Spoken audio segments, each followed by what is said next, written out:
C'était censé être un spectacle grandiose, une démonstration de la puissance navale de la Russie. Une occasion pour Vladimir Poutine de projeter sa puissance, sous couvert de célébrer les nombreux navires et sous-marins de son pays. Mais maintenant, ce n'est plus le cas. La Russie a annulé son défilé naval après des pertes humiliantes en mer Noire, qui ont ébranlé la marine du pays jusque dans ses fondements. Ironiquement, cette absence de démonstration expose pleinement le déclin naval de la Russie, laissant Vladimir Poutine encore plus embarrassé dans une guerre qui ne tourne tout simplement pas en sa faveur. Depuis juillet 2017, la marine russe organise un grand défilé à Saint-Pétersbourg, le dernier dimanche de chaque mois de juillet. Le défilé reflète parfaitement ce à quoi on pourrait s'attendre d'un événement ordonné par Vladimir Poutine pour satisfaire son ego militaire démesuré. Tout n'est que spectacle et mise en scène, destiné à dissimuler les nombreuses failles de la marine russe, que nous détaillerons plus tard dans la vidéo. Pourtant, cela a lieu chaque année. Maritime Executive affirme que le défilé est l'un des plus grands et médiatisés événements militaires russes. Les images du spectacle sont probablement diffusées sur les médias d'État et les chaînes de télévision dans toute la Russie. Poutine serait normalement assis au bord de l'eau avec ses plus hauts gradés militaires pour assister au spectacle. Parfois, il participera aussi au lancement Very Important Person d'un nouveau navire. Un plan similaire était probablement prévu pour le défilé de 2025. Ce n'est plus le cas désormais. Plus rien ne l'est. Quelques heures avant le début du défilé, la Russie a annulé les festivités, ce qui ne peut être interprété que comme une réaction de peur face à la dévastation de la marine russe par l'Ukraine depuis l'invasion à grande échelle de Vladimir Poutine. Pas de défilé pour la marine, aucun nouveau navire ne sera lancé. Selon la Pravda, une tradition annuelle qui voyait souvent des navires venir à Saint-Pétersbourg de toute la Russie, et dans certains cas d'autres parties du monde, n'aura pas lieu. Étonnamment, la Russie l'a admis, d'une certaine manière. Le 27 juillet, le Moscow Times a rapporté que des responsables de Saint-Pétersbourg avaient annoncé l'annulation du défilé naval quelques jours plus tôt. Il semblerait qu'une personne à Saint-Pétersbourg ait agi précipitamment. Peu après l'annonce, un démenti a été diffusé. C'est selon le média russe Fontanka, qui a rapporté que le comité des transports de la Russie a déclaré l'annulation du défilé de la journée de la marine avait été annoncée par erreur. Le défilé est donc maintenu comme prévu. Peu de jours après que le Kremlin a ordonné de supprimer l'avis d'annulation des autorités de Saint-Pétersbourg, il a officialisé l'annulation. Il n'y aura pas de défilé naval. La flottille de navires de guerre et de bâtiments militaires habituellement présente sur la Neva pour les festivités sera absente. À la question évidente du pourquoi, le Kremlin a la réponse. Selon le Télégraphe, Dmitri Peskov, porte-parole de Poutine, a cité la sécurité comme raison principale de l'annulation. L'annulation est due à la situation générale, la sécurité étant primordiale, a déclaré Peskov. Il n'a pas entièrement tort. Lors du dernier défilé organisé par la Russie le 9 mai, elle célébrait le jour de la victoire pour souligner le rôle soviétique dans la défaite du nazisme pendant la Seconde Guerre mondiale. Poutine a réclamé une trêve durant le week-end de ce défilé. Après avoir passé plusieurs mois à refuser d'accorder le cessez-le-feu total de 30 jours que l'Ukraine et les États-Unis avaient négocié en mars, l'Ukraine n'a pas accepté. Le 7 mai, 2 jours avant le défilé du jour de la victoire, l'Ukraine a lancé une attaque massive de drones. Selon le Télégraphe, le ministère russe de la Défense a affirmé avoir abattu 524 drones lors de l'assaut. L'Ukraine n'a pas pu se permettre d'attaquer le défilé du jour de la victoire. Poutine avait habilement invité les rares dirigeants mondiaux, qui soutiennent encore la cause de la Russie au défilé, y compris le président chinois Xi Jinping. L'Ukraine n'a pas pris le risque d'attaquer directement le défilé, craignant de tuer ou blesser un dirigeant et de provoquer une crise mondiale. Poutine avait ses boucliers humains, et le défilé du jour de la victoire s'est déroulé comme prévu. À l'approche du défilé de la journée de la marine, l'Ukraine a repris ses actions. Le Télégraphe rapporte que le 27 juillet, le ministère russe de la Défense a affirmé que ses unités de défense aérienne avaient abattu 291 drones ukrainiens, le jour où le défilé devait avoir lieu. Selon le ministère, une femme a été blessée lors de l'attaque ukrainienne dans la région de Leningrad, près de Saint-Pétersbourg. L'attaque de drone a également été suffisamment grave pour forcer la fermeture de l'aéroport de Pulkovo, entraînant le retard de 57 vols et le détournement de 22 autres vers d'autres aéroports. Vous pourriez dire, et alors ? L'Ukraine a lancé une attaque de drone majeure juste avant le défilé du jour de la victoire, qui s'est quand même tenu. Le défilé de la journée de la marine n'aurait pas lieu si la Russie ne pouvait pas supposer que l'Ukraine suivrait le même schéma que d'habitude. L'Ukraine n'a pas respecté la demande de cessez-le-feu de Vladimir Poutine pendant le défilé du jour de la victoire, par respect pour le dirigeant russe. Elle n'a pas attaqué le défilé car Vladimir Poutine s'était entouré d'un véritable bouclier humain, composé de certains des dirigeants mondiaux les plus importants, qui soutiennent encore la Russie, comme mentionné précédemment. Ce ne serait pas le cas pendant le défilé de la journée de la marine. Vladimir Poutine, des hauts gradés militaires, et de nombreux soldats et navires russes auraient même participé au défilé. L'Ukraine n'aurait pas eu à s'inquiéter que le président Xi ou d'autres dirigeants mondiaux soient ayant des dommages collatéraux lors d'une frappe contre ce défilé. Le défilé aurait même pu permettre d'éliminer Vladimir Poutine en personne. Lors d'un voyage égocentrique sur un navire russe, Vladimir Poutine a néanmoins effectué une tournée. Il est arrivé au quartier général naval de Saint-Pétersbourg en hors-bord, un choix tactique, plutôt qu'à bord d'un grand navire militaire russe. Il est bien plus ardu de toucher un petit hors-bord avec un drone ou un missile longue portée qu'un grand navire de guerre. Mais lorsqu'il est arrivé à Saint-Pétersbourg, Poutine s'est caché. Au cœur du quartier général de la marine, il a observé de nombreux exercices navals russes dans les océans Pacifique, Atlantique, ainsi que dans les mers Baltique et Caspienne, selon le Télégraphe. Ces exercices comprenaient 150 navires et 15 000 militaires. Ces navires et personnes étaient éloignés de Saint-Pétersbourg. Poutine a tenté de faire croire que tout cela était prévu. Dans une vidéo à la Nation, il a déclaré « Nous célébrons cette fête dans un contexte de travail, en inspectant la préparation au combat de la flotte. » Cependant, les propos de Peskov ont trahi la peur de Poutine. Aucun navire n'a navigué à Saint-Pétersbourg, car la Russie craignait qu'une frappe à longue portée de l'Ukraine ne détruise certains de ses navires. Poutine est humilié lors du défilé télévisé de la Journée de la Marine, diffusé dans des millions de foyers russes.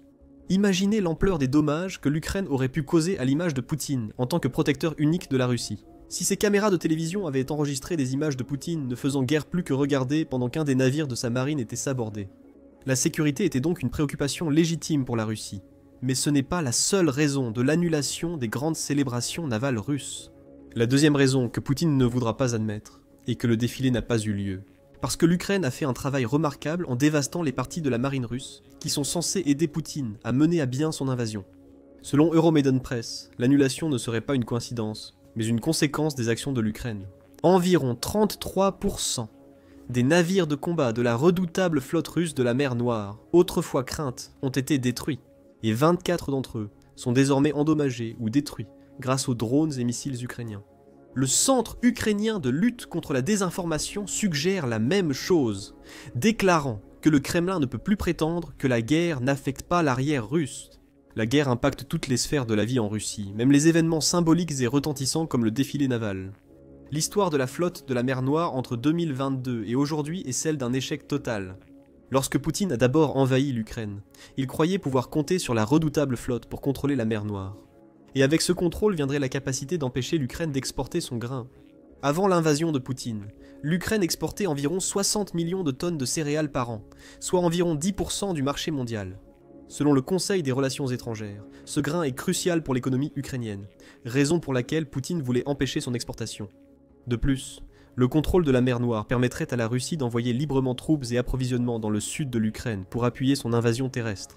Pendant un court instant, la flotte de la mer Noire a rempli son rôle, mais l'Ukraine n'allait pas laisser Poutine agir à sa guise en mer Noire. Selon un article de The Conversation de juillet 2024, l'Ukraine n'avait pas de véritable marine. Les patrouilleurs ukrainiens ne pouvaient pas rivaliser avec les navires de guerre russes en mer Noire, mais ce n'était pas nécessaire. Plutôt que de s'engager dans des combats navire contre navire, l'Ukraine a innové, comme elle l'a fait tant de fois pendant la guerre.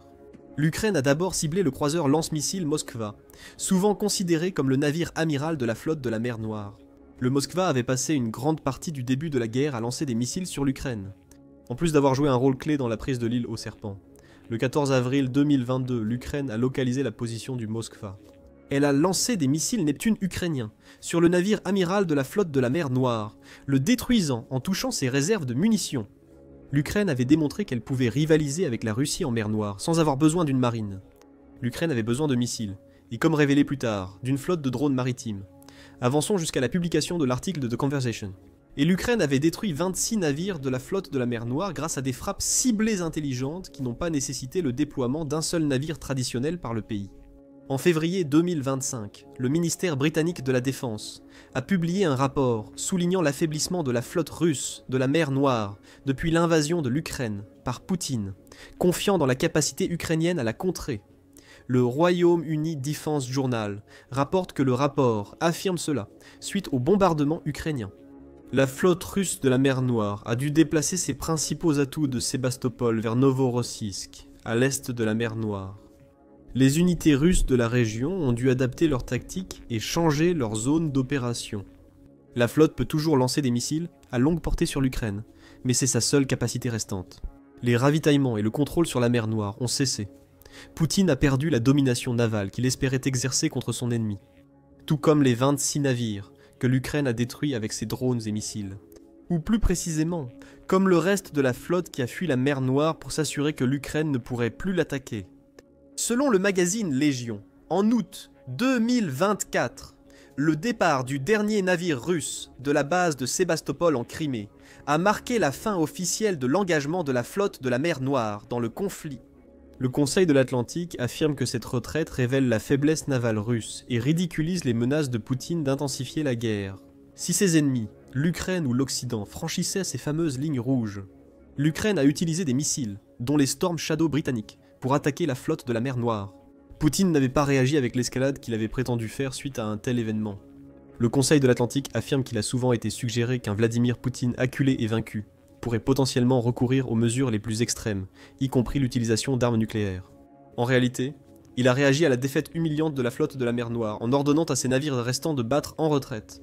Lors du défilé de la journée de la marine russe, la flotte de la mer Noire était absente. Sa participation était impossible, même si Poutine avait eu l'idée insensée de l'exiger.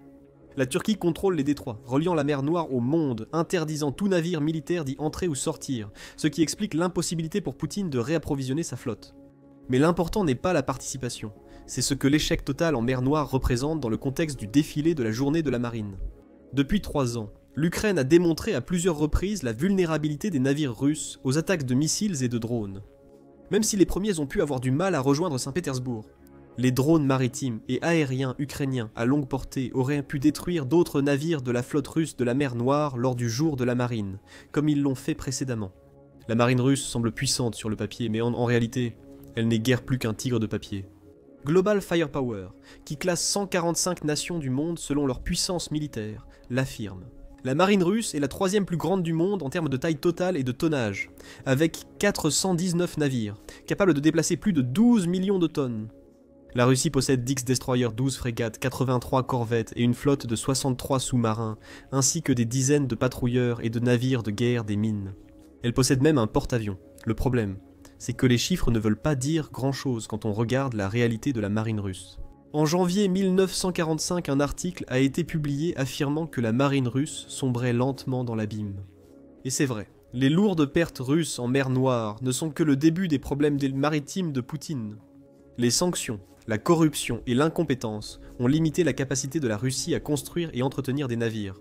La marine russe, y compris et en dehors de la flotte de la mer Noire, s'appuie beaucoup trop sur son héritage. Plutôt que de fournir les capacités modernes qu'une marine de la taille de celle de la Russie devrait pouvoir offrir. La Russie a même un problème avec ses ports. 1945 affirme que le pays n'a accès qu'à un nombre limité de ports toute saison. Cela mène à une fragmentation de la marine russe à un niveau où ces navires ne peuvent pas s'entraider efficacement.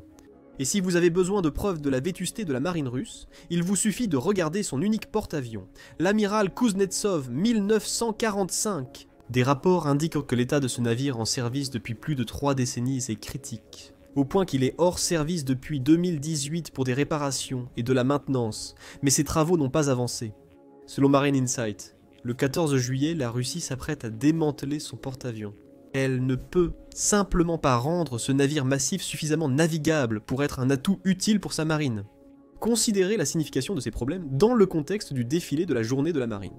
Disons que la Russie a ignoré toutes les préoccupations de sécurité très légitimes qui découlent du succès de l'Ukraine en mer Noire, et cette attaque de drone du 27 juillet contre Leningrad.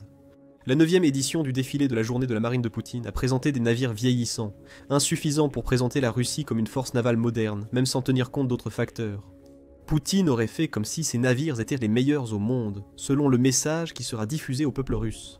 Mais la réalité de ces navires, représentant l'effondrement progressif de la marine russe, aurait été évidente pour quiconque y prêtait vraiment attention, constituant un autre niveau d'humiliation. La possibilité d'une attaque ukrainienne contre le défilé de Poutine et l'état de la marine russe aurait pu suffire à annuler l'événement, même sans menace sécuritaire.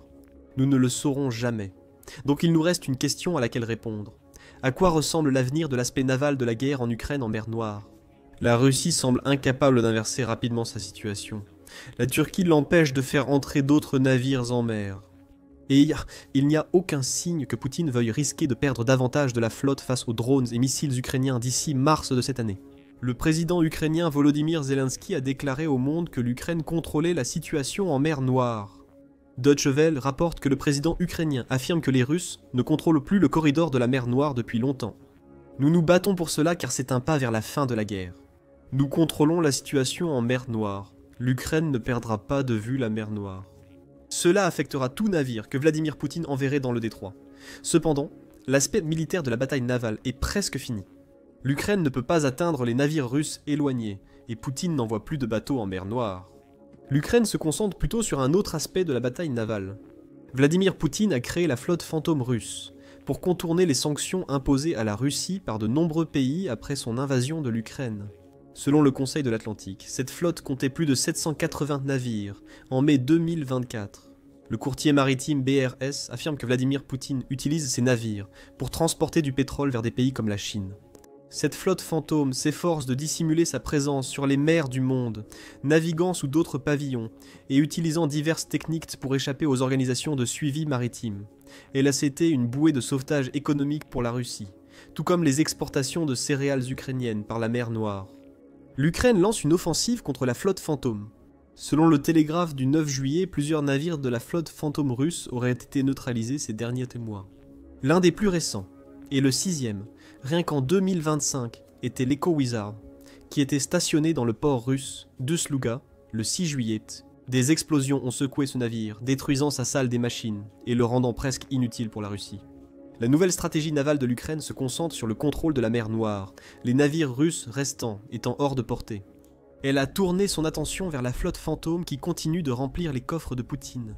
Poutine ne peut rien faire contre cette nouvelle stratégie, et peut-être que le fait que Poutine ne puisse rien faire pour l'arrêter. Malgré la puissante marine militaire à disposition, c'est le coup de grâce pour l'annulation de la parade de la journée de la marine. Cela montre à quel point la marine russe a décliné. Il n'y a pas que la parade annulée dont Poutine doit s'inquiéter sur le plan naval. L'échec de la flotte de la mer Noire a pu aider l'Ukraine à reprendre la Crimée, malgré les experts affirmant que c'était impossible. Pour en savoir plus, regardez notre vidéo et abonnez-vous à l'émission Militaire pour suivre les derniers développements de la guerre en Ukraine.